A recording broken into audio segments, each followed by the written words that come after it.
तच्छ्रुत्वा तदनन्तरं श्रीनिवासराव महोदयस्य भाषणं शृणुमः। नरेन्द्र सारथी। आचार्य श्रूयते वा आचार्य? श्रूयते श्रूयते, गानं करोतु।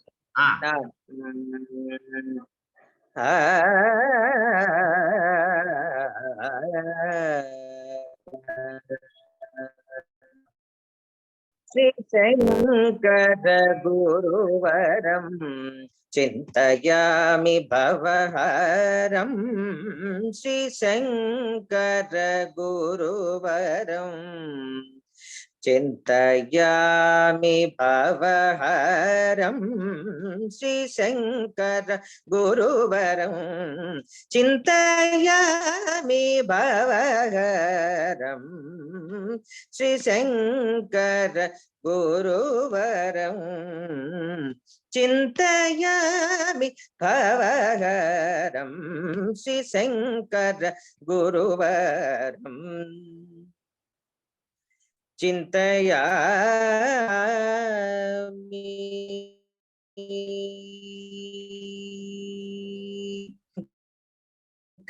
रतिपति बाड साशंकरतिपति बाण, साशंकरतिपति बाण जालतूल कालानलम, साशंकरतिपति बाण जालतूल कालानलम, श्री शंकर गुरुवरं चिंतयामि भवहरं, श्री शंकर गुरुवरं चिंतयामि भवहरं।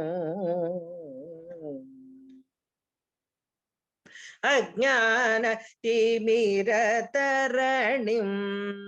अज्ञान तिमिरतरणिं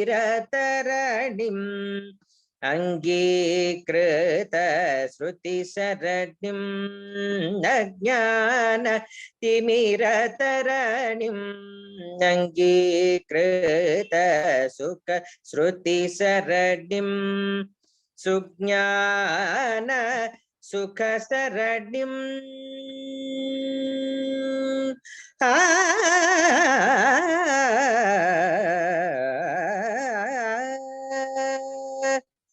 सुज्ञान सुख शरणिं, सुज्ञान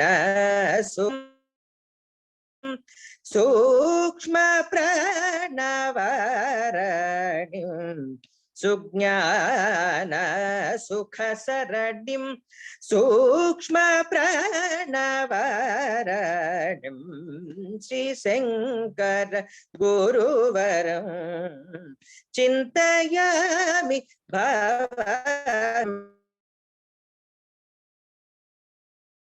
श्री शंकर गुरुवरं चिंतयामि भवहरं वरं, चिंतयामि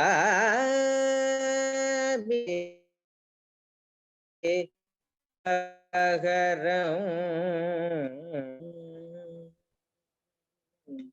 चिंतयामि।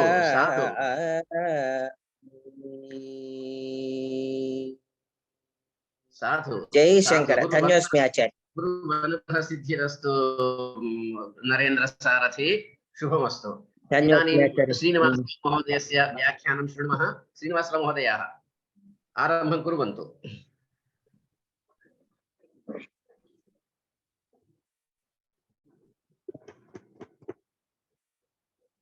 नारायण अच्युतानंत वासुदेव जनार्दन यज्ञेश यज्ञ पुरुष राम विष्णु नमोस्तुते। अंदरिकी वेद विज्ञाనం అన్న శీర్షికన వేద విజ్ఞాన శత వ్యాఖ్యాన సుమ మాలికా కార్యక్రమానికి అధ్యక్షులు సంస్కృత అకాడమీ హైదరాబాద్ నిదేశకులు ఆచార్య డాక్టర్ కషుజ్జల నీలకంఠం గారికి, కార్యక్రమ సంయోజకులు డాక్టర్ జోషి సంతోష్ కుమార్ గారికి, మహర్షి సాందీపని రాష్ట్రీయ వేద విద్యా ప్రతిష్టాన్ ఉజ్జయిని మధ్యప్రదేశ్ వారికి, అంతర్జాల దృశ్య శ్రవణ ఫలకాల ముందు ఆసీనులైన సంస్కృత భాషాభిమానులకు, ఇతరులకు అందరికీ నా వినయపూర్వక నమస్కారాలు. రామాయణ భారతాదులను ఇతిహాసాలంటాం. ఇతిహాస పురావృత్తం, ఇతిహ పారంపర్యోపదేశ ఆస్తే అస్మిన్నితి ఇతిహాసః. ఇతిహ అంటే పారంపర్యోపదేశం, అది దీని యందు కలదు. పురావృత్త నిబంధన ప్రాయత్వాత్ నివృత్తం పురావృత్తం, పూర్వచరిత్ర నిబంధన ప్రాయమైనది. ఈ రెండు ప్రాచీన చరిత్ర బోధక వ్యాసాది ప్రణీతాలైన భారతాదుల పేర్లు. ఇవి ఇతిహాసం అన్న పదానికి అమరకోశం చెబుతున్న నిర్వచనాలు. ధర్మార్థ కామ మోక్షాణం ఉపదేశ సమన్వితం పూర్వవృత్తం కథాయుక్తం ఇతిహాసం ప్రచక్షతే. ఇది ఇతిహాసానికి మరో నిర్వచనం. ఇతిహాసం అంటే history, historical evidence, tradition which is recognized as a proof by పౌరాణికాస్ అని వామన్ శివరాం ఆప్టే గారి the practical Sanskrit English dictionary చెబుతున్నది. రామాయణ మహాభారతాలు ఇతిహాసాలైన అనాదిగా భక్తి కోణంలోనో, పుణ్య సంపాదన కోణంలోనో, జ్ఞాన సముపార్జన కోణంలోనో సాధారణంగా చదువుతాం, చూస్తాం, వింటాం. కానీ కాలక్రమంలో అనేక కారణాల వల్ల ఇవి ఊహాజనిత రచనలని, కల్పనా సాహిత్యమని, ఆధునిక విజ్ఞాన శాస్త్ర కొలమానాలు, విశ్లేషణల ప్రకారం నిజంగా జరుగలేదని చాలా కాలం పరిగణించారు. ఈ మహారచనలు కట్టుకథలు కావని, జరిగిన సంఘటనలు చరిత్ర పేరిట గ్రంథస్థం చేయబడ్డాయని, కనుక వీటిని చరిత్ర కోణంలో విశ్లేషించి భావితరాలకు అందించాలనే ఉద్దేశంతో ఒక పరిశోధనాత్మక ప్రయత్నం చేస్తున్నారు. 1983 నుండి 1992 వరకు డాక్టర్ ఎస్ఆర్ రావు అనే మెరైన్ పురాతత్వ శాస్త్రజ్ఞుడు అరేబియా సముద్రంలో మునిగిపోయిన మహాభారత కాలం నాటి శ్రీకృష్ణుని ద్వారకా నగరం మీద పరిశోధనలు చేసి కొన్ని అవశేషాలను సేకరించి వాటిని పరిశోధనశాలల్లో ఆధునిక సాంకేతిక పరిజ్ఞానంతో పరీక్షింపజేసి శ్రీకృష్ణుడు ఉండేవాడని, ద్వారక నిజమని నిరూపించాడు. దాంతో ఇంతకాలం మహాభారతం ఒక కల్పన అనుకునే వారికి పాండవ ధార్తరాష్ట్రుల కథ నిజంగానే జరిగిందని నిర్ధారణ అయ్యింది. సనాతన ధర్మాన్ని అనుసరించే మన భారతీయులు ఎప్పటి నుండో రామాయణ భారతాదులు చరిత్రలనే చెబుతున్నారు. అందులో క్రీస్తు పూర్వం 3138వ సంవత్సరంలో మహాభారత యుద్ధం జరిగినట్టు అవశేషాలు, ఆధారాలు దొరుకుతున్నాయి. భూర్భూమిరచలానంత రస విశ్వం భరా స్థిర ధరా ధరిత్రి ధరణి క్షోణిర్జా కాశ్యపీ క్షితి. ఇలా అమరకోశం భూమికి ఎన్నో పేర్లు చెప్పింది. ఇందులో జా కాశ్యపీ క్షితి. జా అంటే జినాతి సర్వమస్యామితి. జా అంటే ఈ భూమిలో దీని యందు సర్వం నశించును అని అర్థం. అంటే ఈ భూమి మీద ఏది కూడా శాశ్వతం కాదని అర్థం. కనుకనే ఎప్పుడో జరిగిన రామాయణం నాటి అవశేషాలు ఇప్పుడు దొరకడం కొంచెం దుర్లభమే. దొరికే ఆధారాలు కూడా చాలా మట్టుకు పురాణేతిహాసాల వంటి సాహిత్యపరమైన ఆధారాలు, జ్యోతిష ఖగోళ శాస్త్ర ఆధారాలు, అలాగే భౌగోళికపరమైన ఆధారాలు మాత్రమే దొరుకుతున్నాయి. అయినప్పటికీ దొరికిన లేదా దొరుకుతున్న ఆధారాలతో రామాయణం కూడా మహాభారతంలాగే జరిగిందని చెప్పడానికి దేశంలో కొంతమంది ఔత్సాహిక పరిశోధకులు ప్రయత్నిస్తున్నారు. వారిలాగే నేను చేస్తున్న పరిశోధనలో వెలుగు చూసిన అంశాల్లో ఆసక్తికరమైన కొన్నింటిని మీ ముందు ఉంచుతాను. ఈ విషయాలు చాలా మట్టుకు వాల్మీకి మహర్షి శ్రీమద్ రామాయణం ఆధారంగా వివిధ శాస్త్ర గ్రంథాలను పరిశోధించి వెలికి తీసినవి.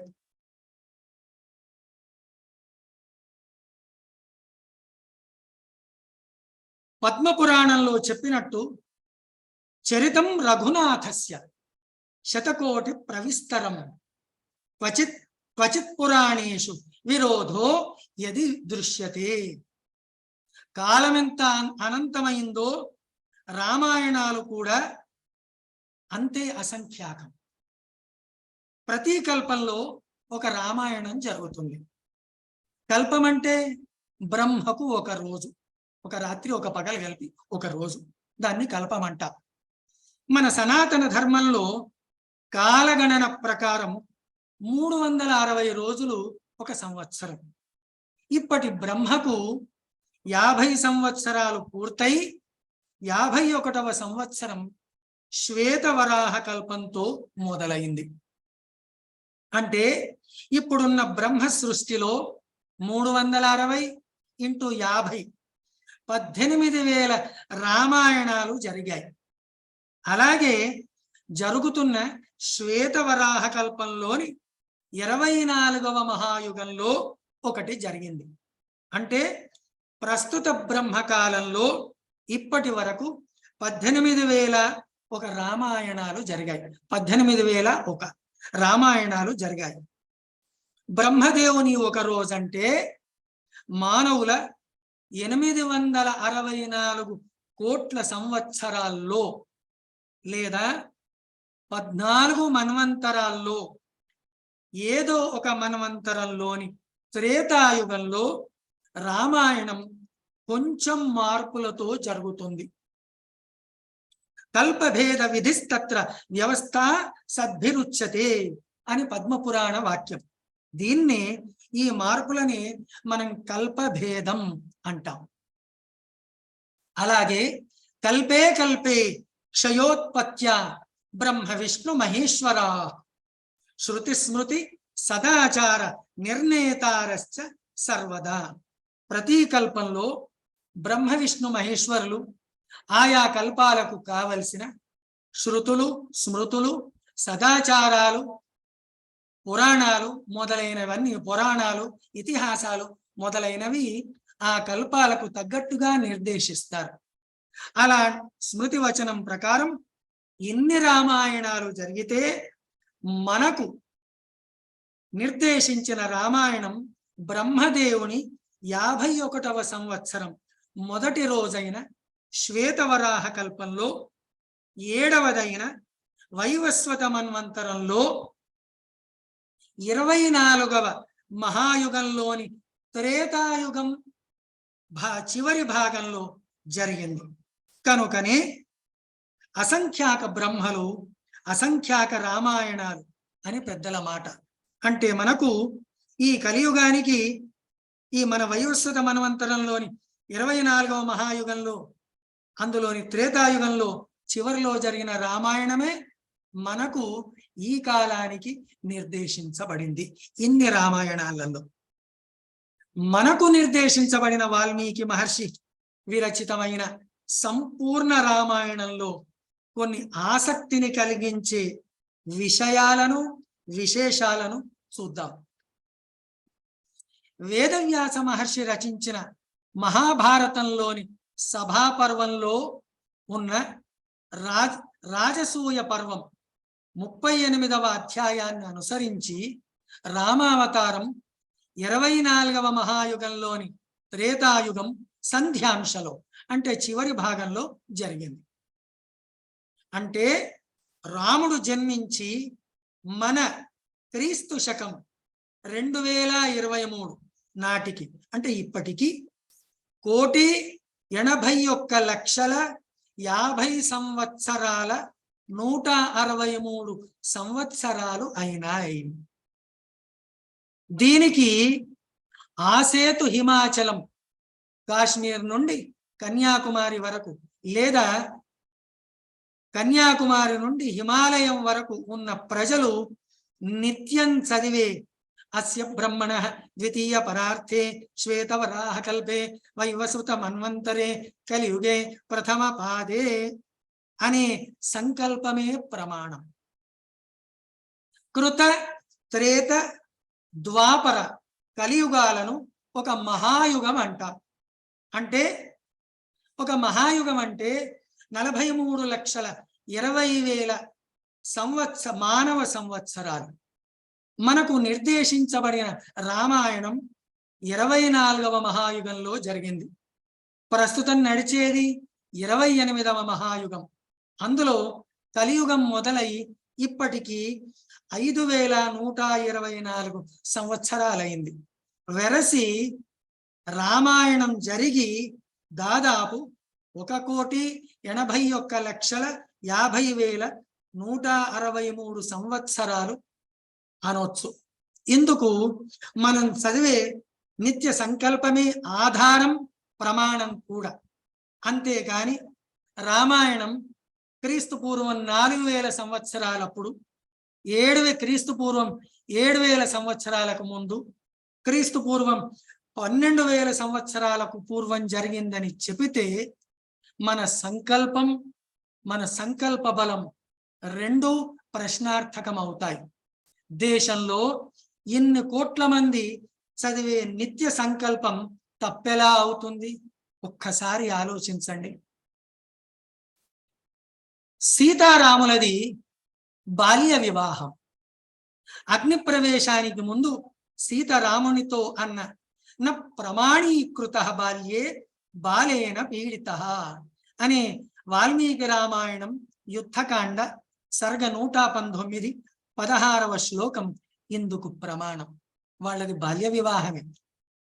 రాముని కోసం జనకుడు సీతా స్వయంవరాన్ని ప్రత్యేకంగా ఏర్పాటు చేయలేదు. విశ్వామిత్రుడు రామలక్ష్మణులను మిథిలకు తీసుకొని వెడితే అక్కడ విశ్వామిత్రుని కోరిక మేరకు రాముడు శివధనస్సును ఎక్కుపెట్టి విరిచాడు. వీరశుల్క అయిన సీతను వివాహమాడాడు. వివాహ సమయానికి సీతకు 6 సంవత్సరాలు, రామునికి 13 సంవత్సరాలు అయిపోయాయి. ఆమెకు 7 నడుస్తున్నాయి, రామునికి 14 నడుస్తున్నాయి. వివాహం తర్వాత వారిద్దరూ 12 సంవత్సరాలు అయోధ్యలో ఉన్నారు.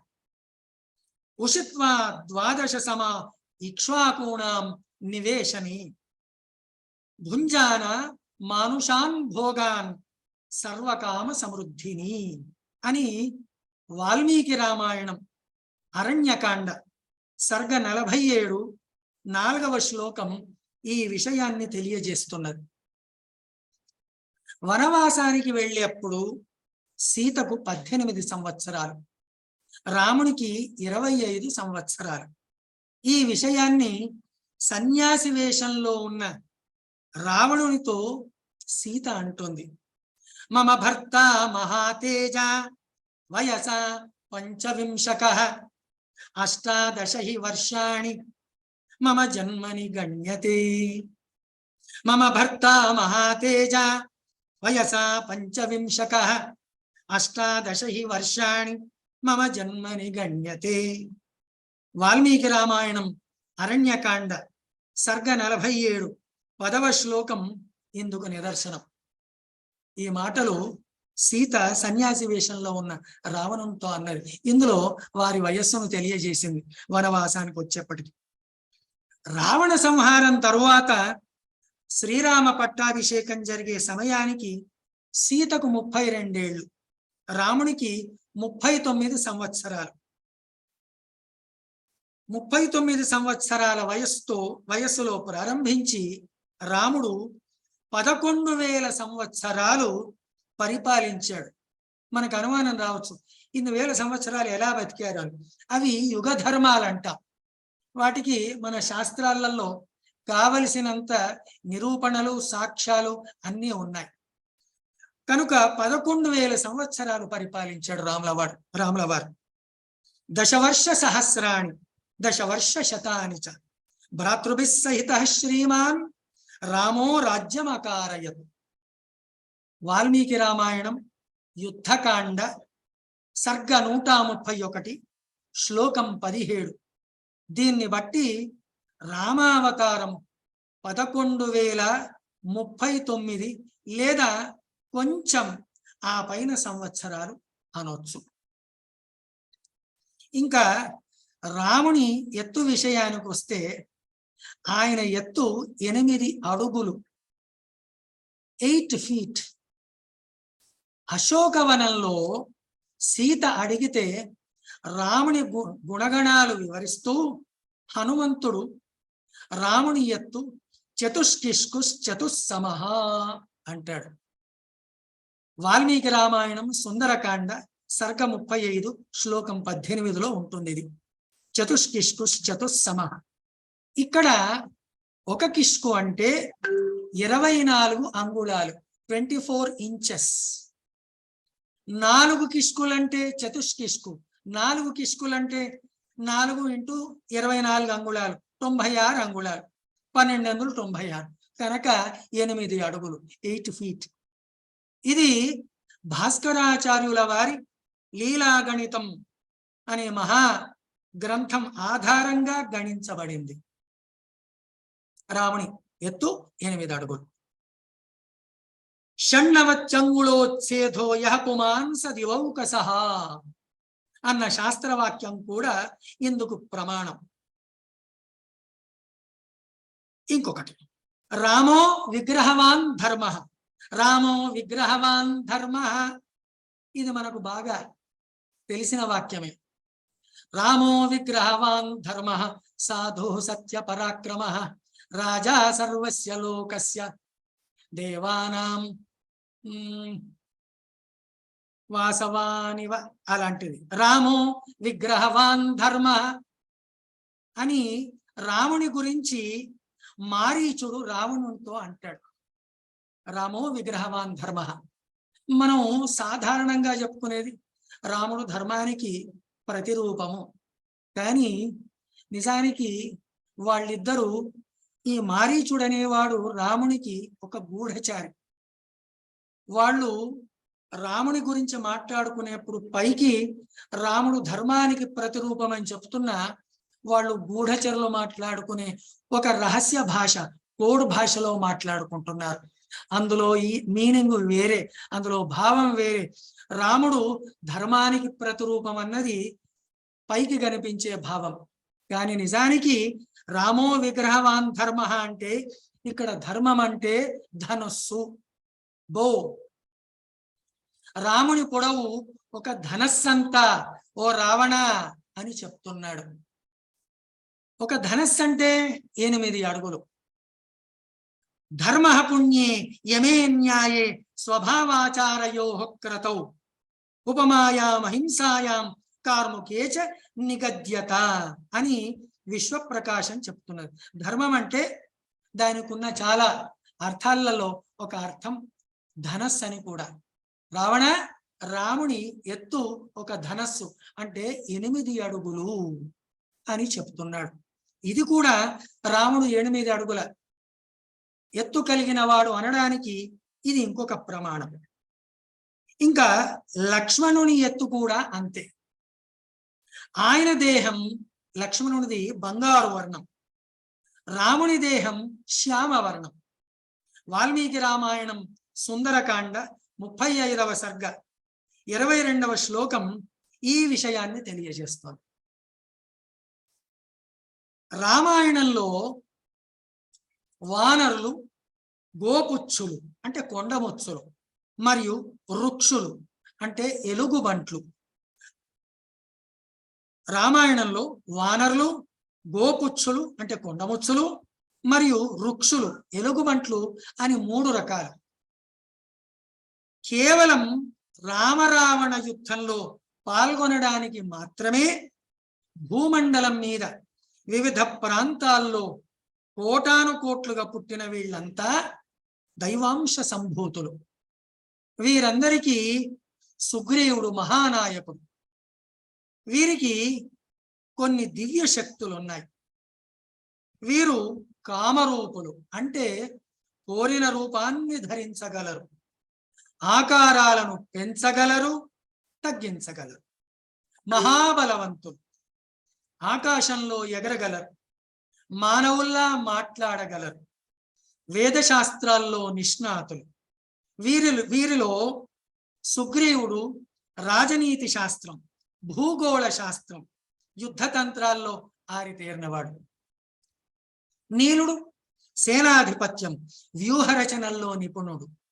హనుమంతుడు గొప్ప వక్త, నవ వ్యాకరణాల్లో మహాపండితుడు. నలుడు సేతుబంధాలు, మహాభవనాలు నిర్మించడంలో నైపుణ్యం కలవాడు. ఇలా ఎంతో మంది వానర వీరులు పలు శాస్త్రాల్లో, విద్యల్లో ఆరితేరిన వారు, పండితులు కూడా. రామావతార సమాప్తి సమయంలో వీళ్ళంతా రామునితో పాటు సరయూ నదిలో ప్రవేశించి వారి అవతార సమాప్తిని చేశారు. 3 వానర వీరులైన జాంబవంతుడు, మైందుడు మరియు ద్వివిధుడు అనేవారు ద్వాపర యుగాంతం వరకు రాముల వారి వరప్రభావం చేత ఉన్నారు. ఈ జాతికి చెందిన వారిలో హనుమంతుడు మాత్రమే చిరంజీవిగా ఇప్పటికీ జీవించి ఉన్నాడు. కనుక ఈ వానరులు వేరు, మనం నేడు చూసే వానరాలు వేరు. రామాయణంలోని ముఖ్యమైన ఘట్టాల్లో ఒకటి సేతు బంధనం, బ్రిడ్జ్ కన్స్ట్రక్షన్ టు లంక.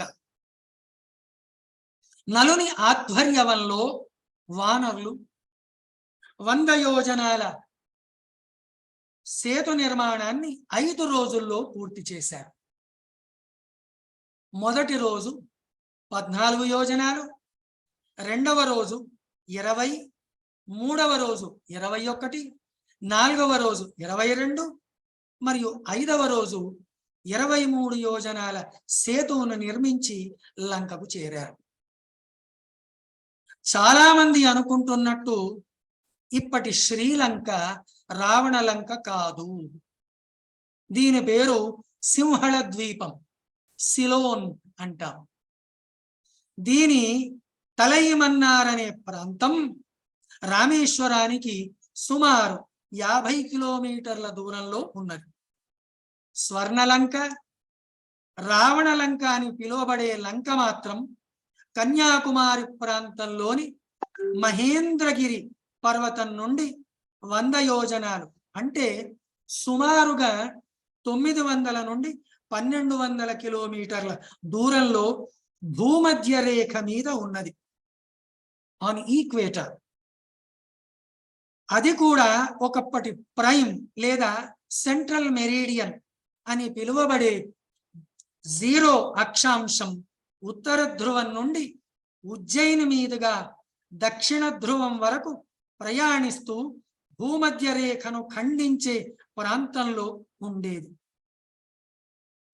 సూర్య సిద్ధాంతం అనే ఖగోళ గ్రంథం 1వ అధ్యాయం 62వ శ్లోకం, రాక్షసాలయ దైవోక శైలయోర్మధ్య సూత్రగా రోహీతకమవంతీ చ యథా సన్నిహితం సరహ అని చెబుతున్నారు.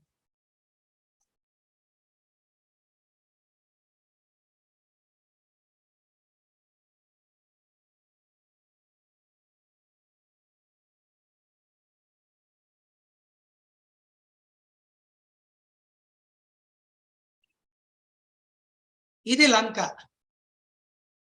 రావణ లంక ఈ పైనుండి రావణ లంక దేవతల పర్వతమైన మేరు పర్వతం నుండి రోహితకం, అవంతి లేదా ఉజ్జయిన్ అంటాను దాన్ని, కురుక్షేత్రం, న్యూఢిల్లీ ప్రాంతం, కురుక్షేత్రం మీదుగా ప్రయాణించే ఈ ప్రైమ్ లేదా సెంట్రల్ అక్షాంశం ఇది భూమధ్య రేఖ ఈక్వేటర్ను ఎక్కడనైతే దాన్ని భేదిస్తుందో ఇక్కడ ఉండేది రావణ లంక. 30 యోజనాల వెడల్పు, 100 యోజనాల పొడవు. ఇది రావణ లంక. ఇది కాదు, ఇది సింహళ దేశం. ఈ శ్రీలంక సింహళ దేశం. ఇది రావణ లంక. ఇది 0 అక్షాంశం. దీని ప్రకారమే ఇవాళ మనం మన పంచాంగాల్ని తయారు చేసుకుంటున్నాం. ఈ ఉజ్జయిన్ ఇక్కడనే కాలానికే అధినాథుడైన మహాకాళేశ్వరుడు ఉండే ఉజ్జయిని ఇది. అవంతి అని దీన్ని అంటాం. ఇది ఈక్వేటర్ను ఎక్కడనైతే భూమధ్య రేఖను అది భేదిస్తుందో అక్కడ లంక ఉండేది. ఈ 0 అక్షాంశాన్ని తర్వాత బ్రిటిష్ వారు గ్రీన్విచ్ ప్రాంతానికి మార్చారు. దాంతో ఇప్పుడు ఈ అక్షాంశము 75.47 డిగ్రీలుగా ఈస్ట్ డిగ్రీలుగా పిలువబడుతున్నది. మరొక ఆధారం వాల్మీకి రామాయణం కిష్కింధకాండ 41వ సర్గ 24వ శ్లోకంలో ఉన్నది. సుగ్రీవుడు హనుమంతాది వానరులను సీతను వెతకడానికి ఇక్కడ కిష్కింధ ప్రాంతం, ఇక్కడి నుండి సీతను వెతకడానికి దక్షిణ దిశకు పంపుతూ రావణ లంక భారత భూభాగంలో చివరన ఉన్న మహేంద్రగిరి, ఇదిగోండి ఇక్కడ మహేంద్రగిరి ఈ నల్లగా ఉన్నది. ఈ మహేంద్రగిరి పర్వతానికి దక్షిణ దిశలో 100 యోజనాల దూరంలో ఉన్నదంటాడు. ఇవి 2 ఆధారాలు రావణ లంక ఇక్కడ ఉన్నది అనడానికి. చాలా ఉన్నాయి, ఒక 2 తీసుకున్నాం. వానరులు నిర్మించిన సేతువు 10 యోజనాల వెడల్పు, ఈ వెడల్పు 10 యోజనాలు, పొడవు 100 యోజనాలు, 100 యోజనాల పొడవు ఉండేది. 10 యోజన విస్తీర్ణం 100 యోజనమాయతం అని యుద్ధకాండ 22వ సర్గ 72వ శ్లోకం చెబుతున్నది.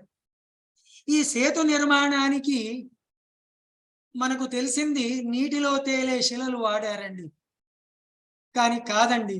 వాల్మీకి రామాయణం ప్రకారం ఈ సేతు నిర్మాణానికి వృక్షాలు, శిలలు, పర్వత శిఖరాలు, పర్వతాలు మొదలైనవి తీసుకొచ్చి వానరులు సముద్రంలో పడవేసి సేతువును నిర్మించారు.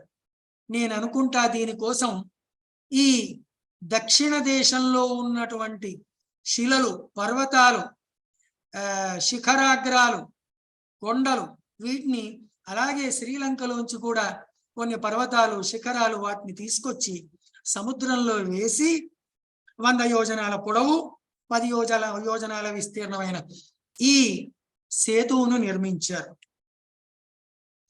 ఇది వాల్మీకి రామాయణం యుద్ధకాండ 22వ సర్గ చెబుతున్నది. వాల్మీకి రామాయణంలోని ఈ సేతు నిర్మాణ వర్ణన దృష్టిలో ఉంచుకొని ఒక ఊహా చిత్రాన్ని గీశాను. అదే ఇది మీరు చూస్తున్నది. ఇది ఈ సేతువును ఆకాశంలోంచి చూస్తే స్వాతి నక్షత్ర మార్గంలాగా ఉంటుందట. ఈ పక్కనే స్వాతి నక్షత్రాన్ని ఇక్కడ ఇచ్చాను చూడండి, అర్కుట్రస్ అంటాం ఇంగ్లీష్ లో, ఇక్కడ ఉంటుంది. ఇది స్వాతి నక్షత్ర మార్గం. ఇది ఎలా ఉందో మీరు చూస్తే ఈ సేతువు కూడా అలానే ఉంది. 10 యోజనాల విస్తీర్ణం, 100 యోజనాల పొడవు. ఆకాశంలోంచి చూస్తే ఇలా కనిపిస్తోందట.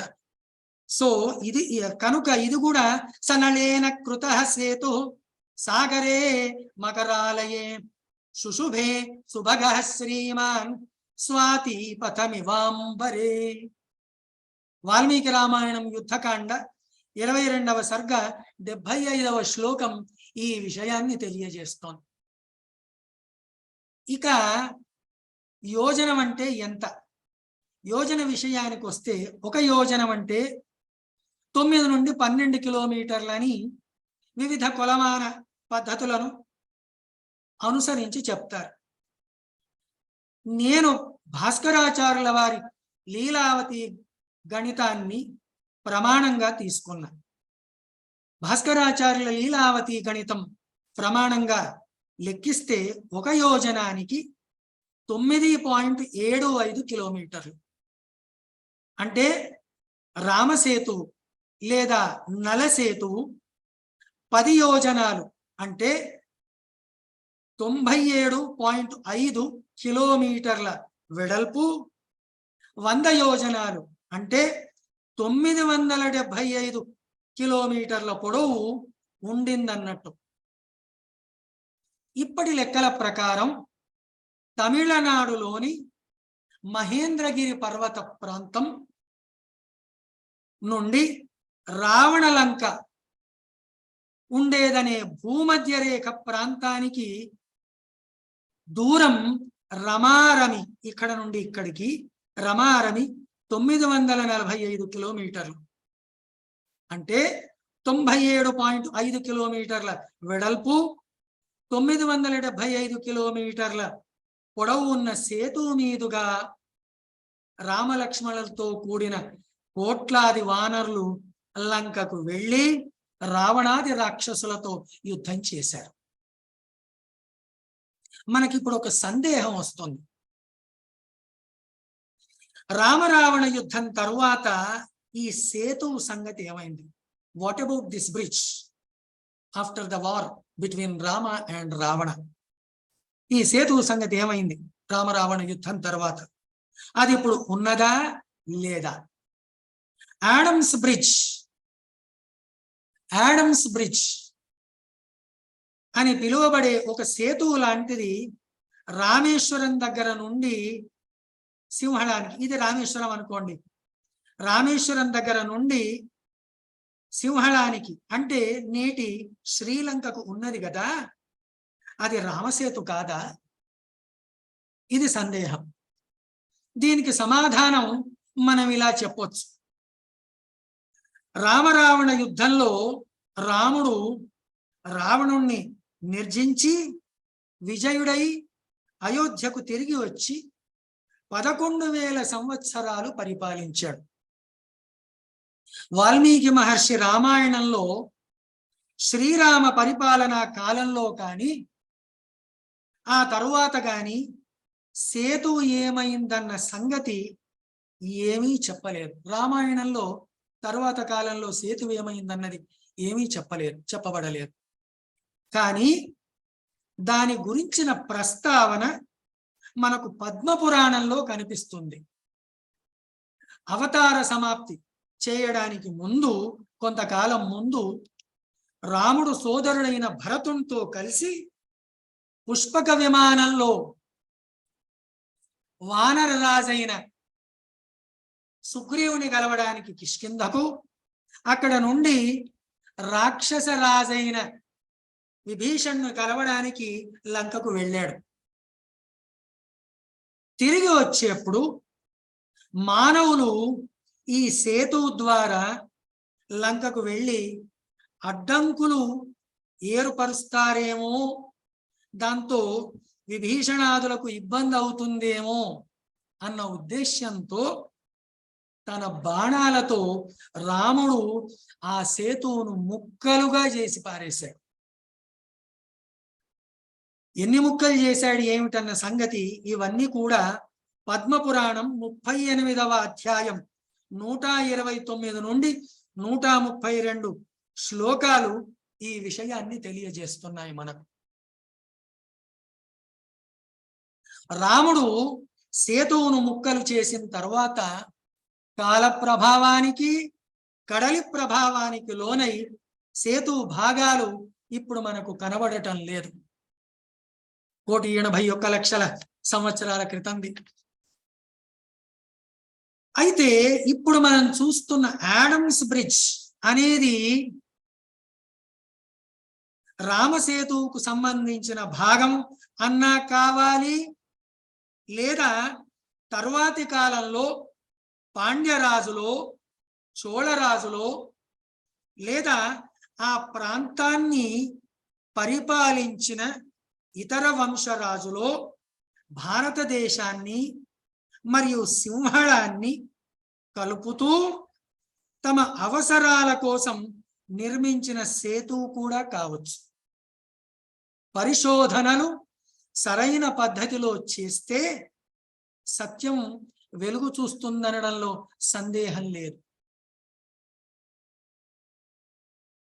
వాల్మీకి రామాయణానికి సంబంధించిన మరో ముఖ్యాంశం ఉత్తరకాండ.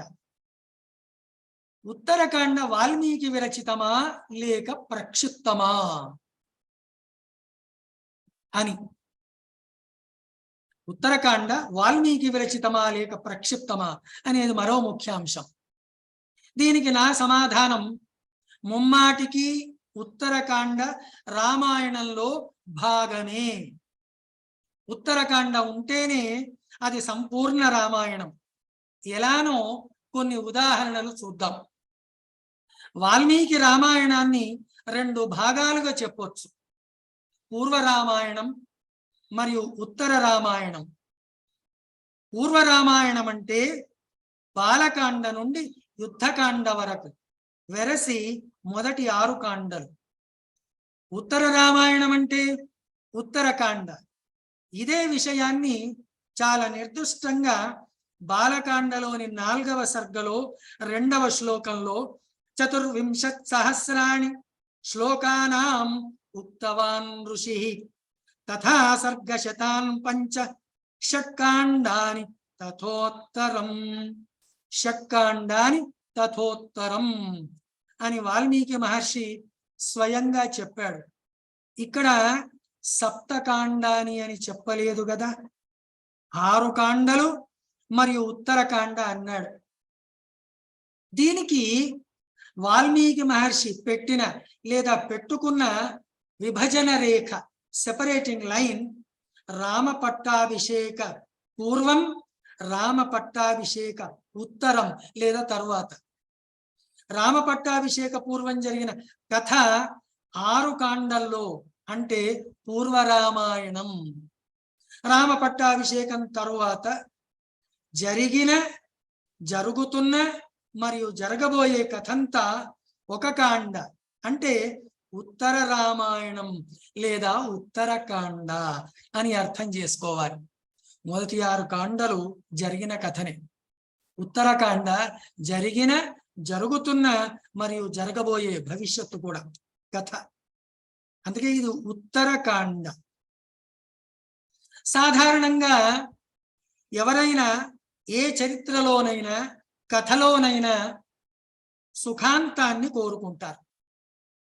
అందుకని రామాయణంలో యుద్ధకాండం, అందులోని రామ పట్టాభిషేకం చదివి రామాయణ పారాయణ సమాపన శ్లోకాలు లేదా ఫలశ్రుతి చదివి సంపూర్ణమైంది అంటారు.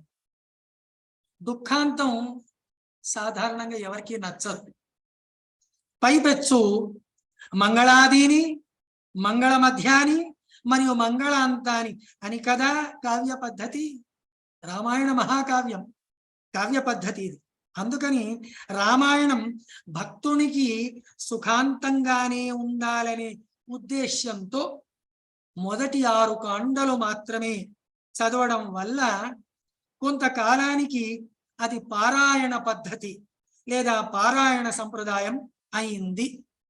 దీంతో ఉత్తరకాండ లేదు అన్న వాదం పెరిగింది.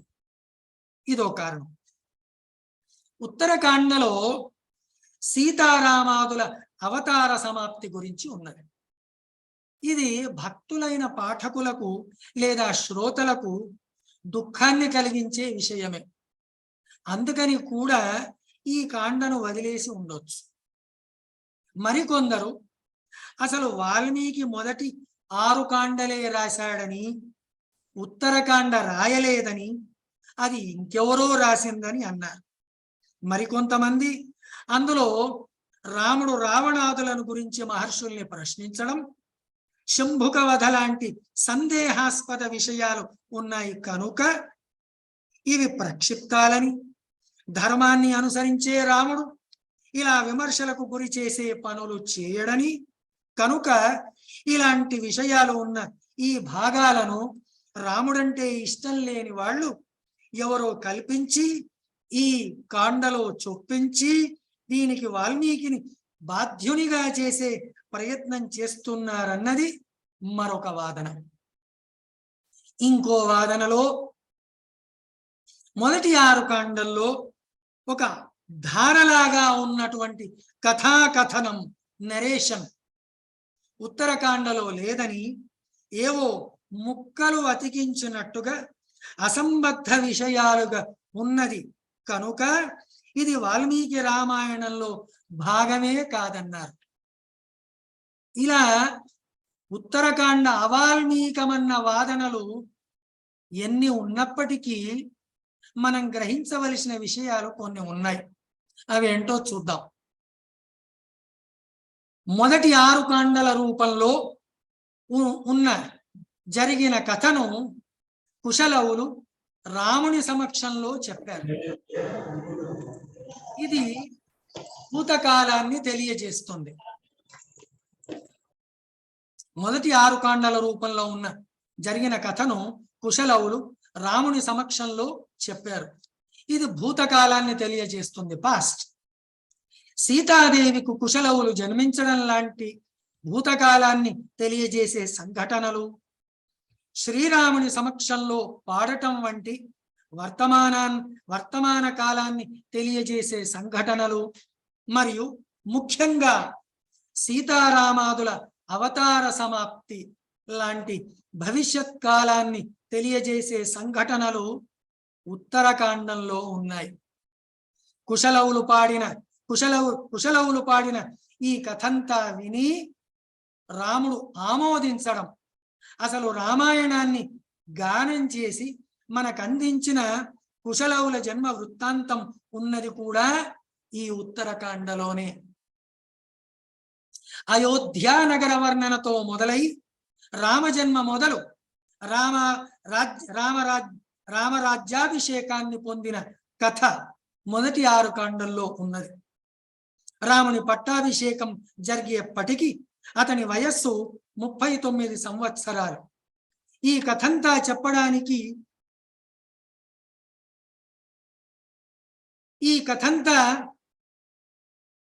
చెప్పడానికి వాల్మీకి మహర్షికి దాదాపు 21,000 శ్లోకాలు పట్టాయి 6 కాండంలో చెప్పడానికి. మరి రాముని పరిపాలన, అతని పట్టాభిషేక కాలం నుండి 11,000 సంవత్సరాలు జరిగింది. మొదటి 6 కాండల్లో లాగా కొంచెం విపులంగా రాముని పరిపాలనా విషయాలు చెప్పడానికి వాల్మీకి మహర్షికి ఎన్ని లక్షల శ్లోకాలు అవసరమో కదా. అయితే ఇక్కడ ఒక ముఖ్య విషయం చెప్పుకోవాలి. రాముని పరిపాలన అంటే ఒక పాఠశాలలోనో ఒక కళాశాలలోనో ఉండే టైం టేబుల్ లాంటిది. ఎలానైతే ఒకసారి టైం టేబుల్ వేస్తే సంవత్సరం అంతా ఎలా పాఠాలు నడుస్తాయో అలాగే రాముని పరిపాలన మొత్తం 11,000 సంవత్సరాలు ఒకేలాగా ఒక టైం టేబుల్ వేసినట్టుగా ఉండేది.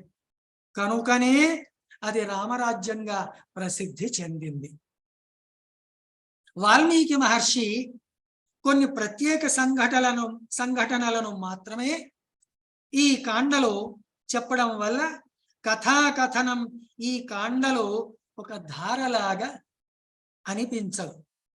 మొదటి 6 కాండల్లో లాగా రామ పరిపాలన విపులంగా చెబితే లక్షల శ్లోకాలుగా ఉండవలసిన ఉత్తరకాండను వాల్మీకి మహర్షి దాదాపు 3000 శ్లోకాల్లో మాత్రమే సంక్షిప్తం చేశాడు.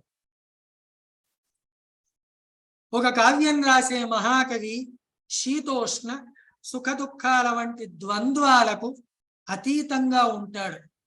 అందుకే వాల్మీకి మహర్షి రామావతారాన్ని గురించి రామజన్మ నుండి అవతార సమాప్తి వరకు 24,000 శ్లోకాలుగా మన కోసం 7 కాండల్లో నిక్షిప్తం చేశాడు.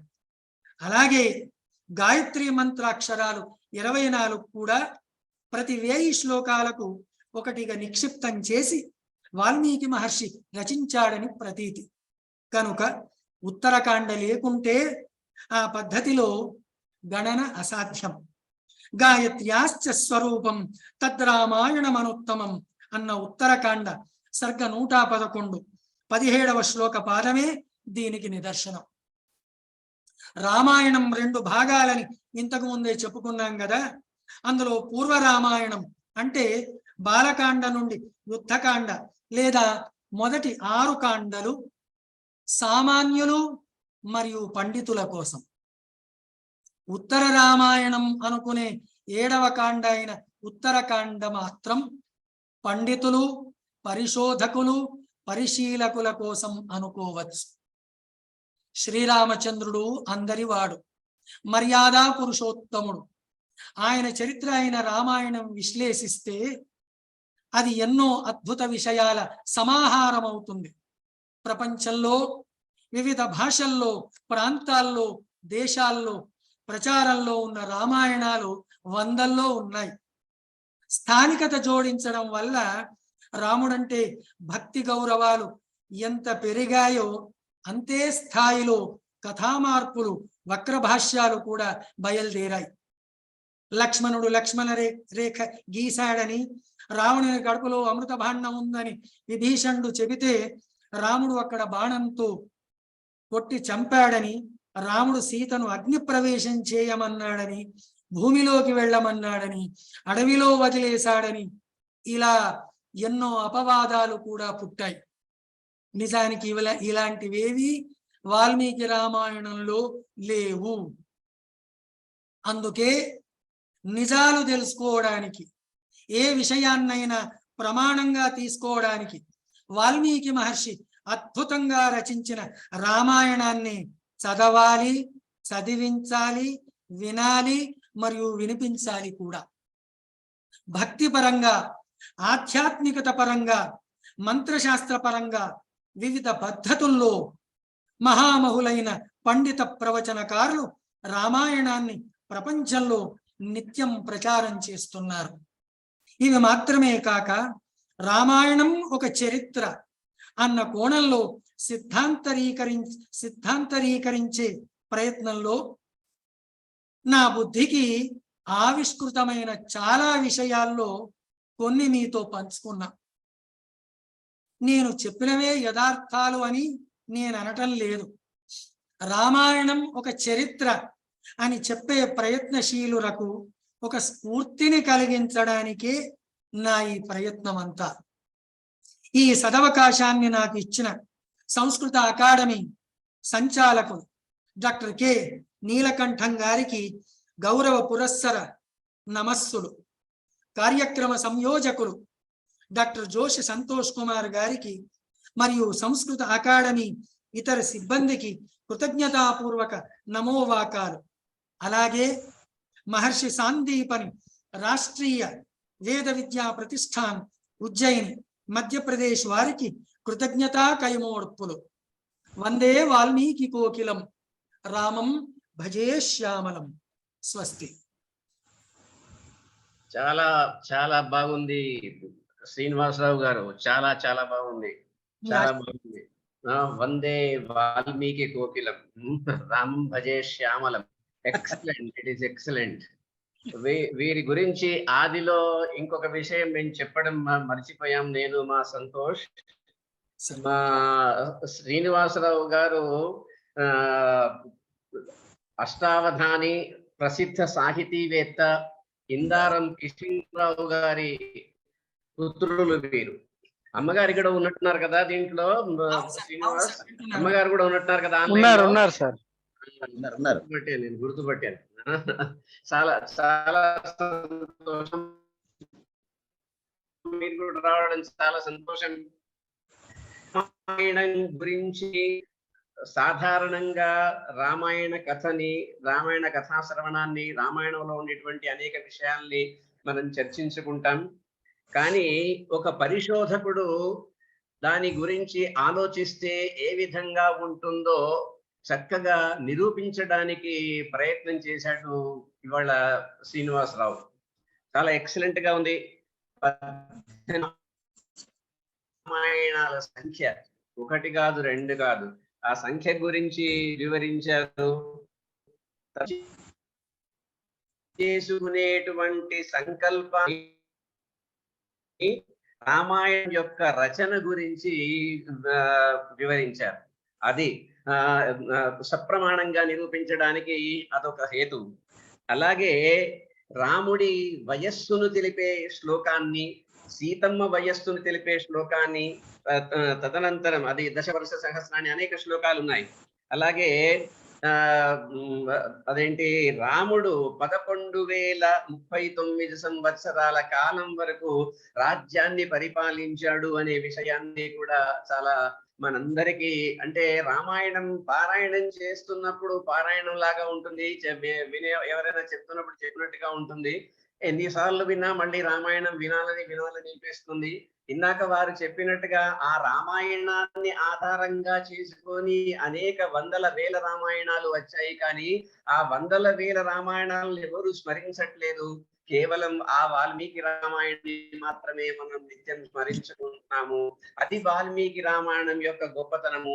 ఆ వాల్మీకి రామాయణంలో ఉండేటువంటి అనేక విషయాల్ని, ఇంకా అదే కాకుండా లంక గురించి చాలా సప్రమాణంగా మనకి ఇక్కడ తను ఒకటి చిత్రాన్ని గీచి ఎట్లా ఉంటుంది, అసలు లంక ఏది, ఈ లంకది, ఈ శ్రీలంక ఏంటి, ఆ విషయాన్ని కూడా చాలా స్పష్టంగా చెప్పారు. అంతేకాకుండా సేతు నిర్మాణం గురించి, వారధి నిర్మాణం గురించి చాలా విస్తృతంగా వివరించాడు శ్రీనివాసరావు గారు.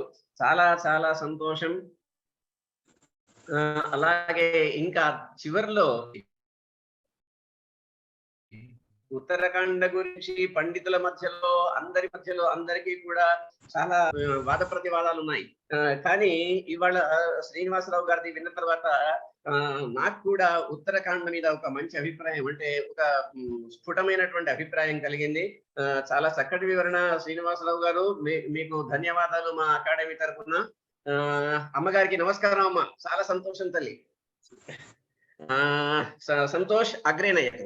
ఇది ఎవరైనా ఏదైనా అడగదలుచుకుంటే, చెప్పదలుచుకుంటే, ఏమైనా తెలుసుకోవాలనుకుంటే శ్రీనివాసరావు గారిని అడగచ్చు, ప్రశ్న అడగవచ్చు, లేకపోతే మీరేమైనా చెప్పదలుచుకుంటే చెప్పవచ్చు. ఒక నిమిషం సార్. చెప్పండి శ్రీనివాస్. సార్, శ్రీనివాసరావు గారు వాళ్ళ నాన్న ఇందారం కిషన్ రావు గారు వరంగల్లో ఎల్బి కాలేజీలో రీడర్ గా రిటైర్ అయ్యాడు సార్. అవును సార్, అవును. సారే నాకు అక్కడ సంస్కృతం లెక్చరర్ గా పోస్ట్ ఇప్పించారు. బాల సముద్రంలో సార్ చాలా సార్లు వెళ్ళాను, ఎన్నో అవధానాలకు అటెండ్ అయినాను సార్. ఫస్ట్ తెలుగు